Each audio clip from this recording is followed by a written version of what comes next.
Hello everyone, welcome to my channel chemistry. पहले दिन हमारा जो लेक्चर था, पहला लेक्चर हमने खत्म किया था डिस्कवरी ऑफ इलेक्ट्रॉन में। डिस्कवरी इलेक्ट्रॉन तक हमने वहां पे पढ़ा था। आज हम देखेंगे चार्ज एंड मास रेशियो। तो हमने कैथोड रे कैसे आया वो हमने सीखा।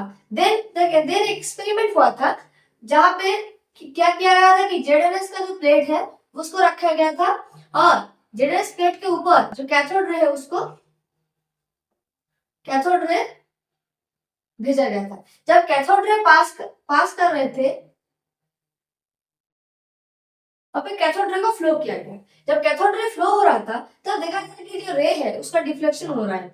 कुछ रेज ऐसा इधर जा रहा है और कुछ रेज नीचे की तरफ आ रहा है, मतलब एंगल में डिवाइड हो रहा है।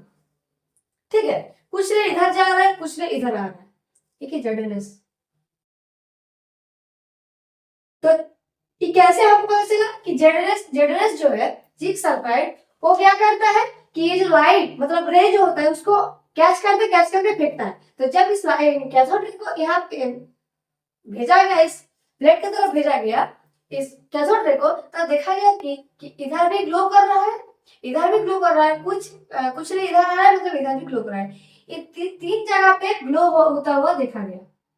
तब पता चला कि तीन जगह में लाइट डिफ्लेक्ट, दो जगह में लाइट डिफ्लेक्ट हो रहा है। तो इसको भी और कुछ प्रॉपर्टीज और भी था, उसको भी जांच किया गया। देन साइंटिस्ट ने बताया कि जो चार्ज मास जो रेशियो है वो निकाला, कि इसका चार्ज और मास रेशियो, चार्ज और मास रेशियो निकाला यहाँ से, और कुछ जो पैरामीटर्स था उसको भी स्टडी किया। फिर चार्ज और मास जो रेशियो था 1.75 इंटू 10⁻11 कूलम पर केजी, ये था चार्ज और मास रेशियो। देन हमारा आया चार्ज और मास रेशियो, तो हमारा आ गया चार्ज क्या है कूलम और मास का केजी। देन और एक साइंटिस्ट आया जिसका नाम है मुलिकन। इसका चार्ज तो कैलकुलेट करना है, तो मुलिकन आया। मुलिकन सर ने क्या किया, इसका चार्ज कैलकुलेट किया। इसका चार्ज मुलिकन ने क्या कैलकुलेट किया, इसका चार्ज क्या है, इलेक्ट्रॉन का जो चार्ज है कैथोड रे मतलब यहाँ पे इलेक्ट्रॉन को पास किया गया था, इलेक्ट्रॉन को पास किया गया तब देखा कि दोनों तरफ रिफ्लेक्ट हो रहा है। तो इलेक्ट्रॉन का चार्ज इन्होंने कैलकुलेट किया। कितना कैलकुलेट किया, 1.6 इंटू 10⁻19 कूलम। ठीक है, इसका चार्ज कैलकुलेट किया मुलिकन सर ने 1.6 इंटू 10⁻20 कूलम। इसका जो मेन फॉर्मूला वो क्या है, n इंटू 1.6 इंटू 10⁻19। देखिए यहाँ पे एक इलेक्ट्रॉन की बात हो रही है, अगर यहाँ पे एक इलेक्ट्रॉन की बात हो रहा हो तब यहाँ पे चार्ज क्या होगा, 1.6 इंटू 10⁻19। ये है वन इलेक्ट्रॉन का चार्ज, जब n क्या है, n हमारा 1 2 3 से n तक। अगर दो इलेक्ट्रॉन की बात हो तो 2 इंटू 1.6 इंटू 10⁻19। 3 इलेक्ट्रॉन का बात हो तो 3 इंटू 1.6 इंटू 10⁻19। इस तरह से चलेगा। तो हमारे यहाँ पे चार्ज कितना है वो भी हमने जाना, और चार्ज और मास का जो रेशियो है उसको वो भी हमको पता चला। फिर हमको क्या जानना है, मास क्या है, मास। फिर थॉमसन ने इसका मास कैलकुलेट करना शुरू किया। मास कैसे कैलकुलेट किया, चलिए देखते हैं। देखिए चार्ज तो हमको पता है और रेशियो कितना है उसको वो भी हमको पता है, मास हमको निकालना है। तो ठीक है, चार्ज कितना है हमारा, हम एक इलेक्ट्रॉन के लिए निकालना है तो 1.6 into 10⁻19 divide by mass is equal to 1.75 into 10⁻11 coulomb पर केजी। ठीक है, जब हम मास निकालेंगे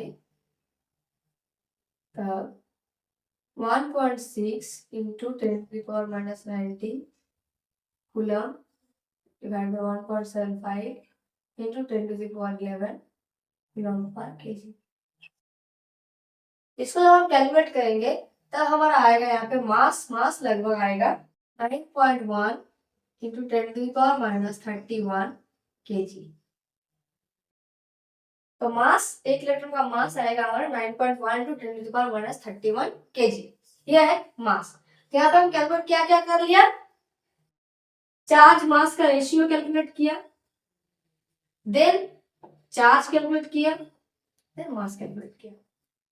यहाँ पे जो चार्ज एंड मास रेशियो है इसको भी लाया था थॉमसन ने। थॉमसन ने जो चार्ज है इसको निकाला मोलिकल, फिर जब मास निकाला वो भी निकाला किसने, थॉमसन ने।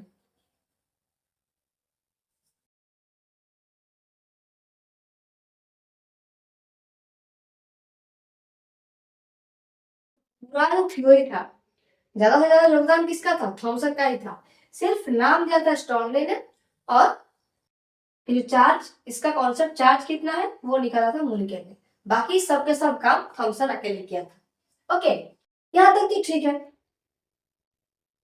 अब कैथोड रे के ऊपर फिर स्टडी किया गया, तब क्या कौन आया, ई गोल्डस्टेन। ई गोल्डस्टेन नाम के एक साइंटिस्ट था, वो आया। फिर कैथोड रे के बारे में स्टडी की। अब आएगा प्रोटॉन का कॉन्सेप्ट। कैथोड रे के बारे में स्टडी की, स्टडी करते करते उसको उन्होंने क्या किया कि ये जो कैथोड रे कॉन्सेप्ट है, देखिए 1986 में ई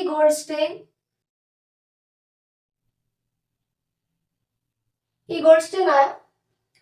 देन उन्होंने आगे क्या करा, ये जो कैथोड रे, थॉमसन ने कैथोड रे का कॉन्सेप्ट दिया था उसके ऊपर स्टडी किया। स्टडी करने के बाद उन्होंने क्या किया, हमारे कैथोड रे के वक्त क्या होता था, जब कैथोड रे हमने देखा था तब क्या होता था, इधर रहता था हमारा,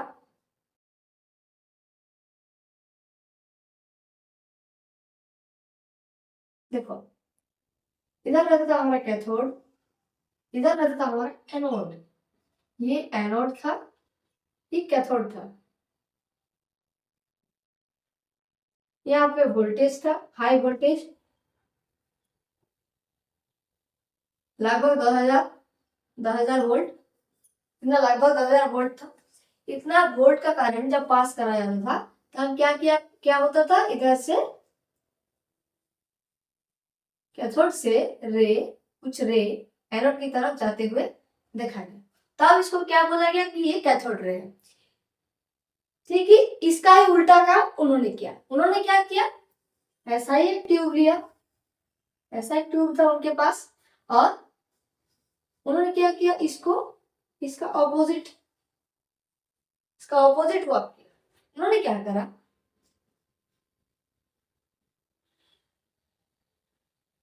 इधर एनोड को रखा, इधर कैथोड को रखा, नेगेटिव टर्मिनल इधर रखा, पॉजिटिव टर्मिनल इधर रखा।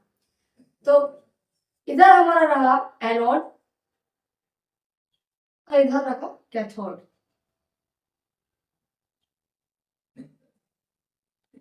फिर इन्होंने इधर से वोल्टेज को पास कराया।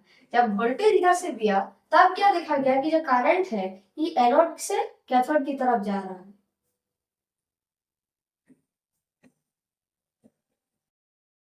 उन्होंने क्या देखा कि ये जो रे है ये एनोड से कैथोड की तरफ जा रहा है। यहाँ से कैथोड से एनोड की तरफ जा रहा था, इधर एनोड से कैथोड की तरफ जा रहा है। तब इन्होंने इसका नाम दिया कैनल रे। कैनल रे, कैनल रे, और इसका ही नाम बाद में हुआ एनोड रे। इसका ही नाम बाद में दिया गया एनोड रे। एनोड रे क्यों दिया गया, क्योंकि ये जो रे है ये एनोड से कैथोड की तरफ जाना, इसलिए इसको एनोड रे रखा गया। फिर जैसे कि इन्होंने जब देखा कि कैथोड रे का जब बात किया तो उसके बाद क्या प्रूव करके दिखा, तो इन्होंने भी इसी तरीके से, जस्ट उसी तरीके से प्रूव किया। उन्होंने भी ऐसा ही किया, एक कुछ वस्तु, कुछ सब्सटेंस यहाँ पे रख दिया, कुछ सब्सटेंस यहाँ पे रख दिया। फिर जब करंट पास किया तब देखा कि इधर से ये सब्सटेंस था, इसका शैडो उसके पीछे हो रहा है, मतलब इधर हो रहा है, इधर हो रहा है। तब उसको कंफर्म हुआ, उन्होंने तो वो कंफर्म हुए कि ये जो रे है वो एनोड से कैथोड की तरफ जा रहा है। ऐसा करके इसको प्रूव किया।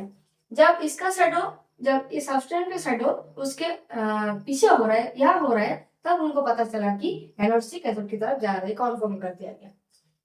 फिर इन्होंने देखा कि ये तो है, ठीक है। अब थॉमसन ने क्या बोला था कि यहाँ पे कुछ पार्टिकल है जो कि नेगेटिव चार्ज है, जिसको हम इलेक्ट्रॉन कहते हैं। तो यहाँ पे तो कुछ पार्टिकल हो सकता है। तो इन्होंने क्या करा, यहाँ पे कुछ एक ब्लेड रख दिया। ब्लेड को हम ठीक से नहीं कर पा रहे हैं। ब्लेड रख दिया, ठीक है। ब्लेड रखने के बाद यहाँ पे करंट फ्लो किया। करंट जब फ्लो किया तब देखा गया कि ये ब्लेड जो है घूम रहा है। तब उनको क्या कन्फर्म हो गया कि यहाँ पे भी कुछ पार्टिकल है।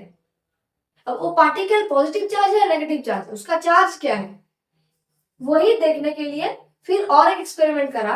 वहां पे क्या करा,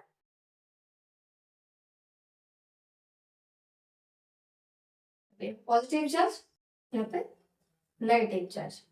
अब इधर से फिर यहाँ पे वोल्टेज पास किया। जब वोल्टेज पास कराया गया तब देखा गया कि इधर से जो रे है वो आ रहा है और इधर नेगेटिव चार्ज की तरफ आ रहा है। रे आके नेगेटिव चार्ज की तरफ आ रहा है। तब क्या पता चला कि ये कुछ पॉजिटिवली चार्ज पार्टिकल है, कुछ पॉजिटिवली चार्ज पार्टिकल है। क्योंकि पॉजिटिव चार्ज पार्टिकल है इसीलिए नेगेटिव से अट्रैक्ट हो रहा है। अगर नेगेटिव चार्ज पार्टिकल होता तो पॉजिटिव से अट्रैक्ट होता। क्योंकि देखिए जब हम कैथोड रे की बात कर रहे थे तब क्या हो रहा था, इधर से करंट आ रहा था, इधर पॉजिटिव चार्ज था, इधर आके करंट आके इधर आ रहा था पॉजिटिव चार्ज की तरफ, और नेगेटिव चार्ज की तरफ नहीं। जब पॉजिटिव चार्ज की तरफ आ रहा था तब हमने क्या करा कि ये नेगेटिव चार्ज पार्टिकल है, जैसे कि इलेक्ट्रॉन। ये यहाँ पे बताया गया कि पॉजिटिव चार्ज पार्टिकल है, ये पॉजिटिव चार्ज पार्टिकल है, जैसे कि प्रोटॉन। अभी तो प्रोटॉन के नाम आया नहीं, मगर यह है प्रोटॉन। पॉजिटिव चार्ज पार्टिकल मतलब प्रोटॉन। गोल्डस्टीन जो था साइंटिस्ट गोल्डस्टीन, उन्होंने इतना तक करा।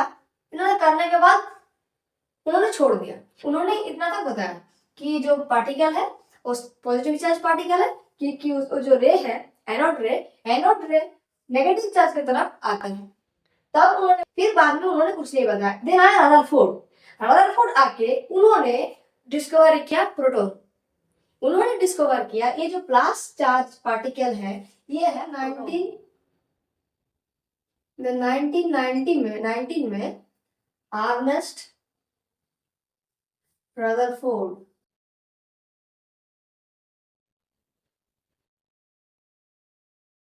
आया। उन्होंने कहा कि जो पॉजिटिव चार्ज पार्टिकल है, पॉजिटिव चार्ज पार्टिकल जो है ये पार्टिकल है प्रोटॉन। प्रोटॉन जो कि है पॉजिटिव चार्ज पार्टिकल।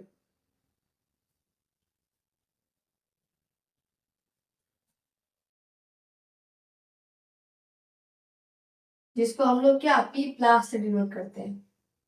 P+ से हम इसको डिनोट करते हैं। हम लोग को पता है कि जो प्रोटॉन है ये भी एक फंडामेंटल पार्टिकल है। प्रोटॉन जो है ये भी एक फंडामेंटल पार्टिकल है।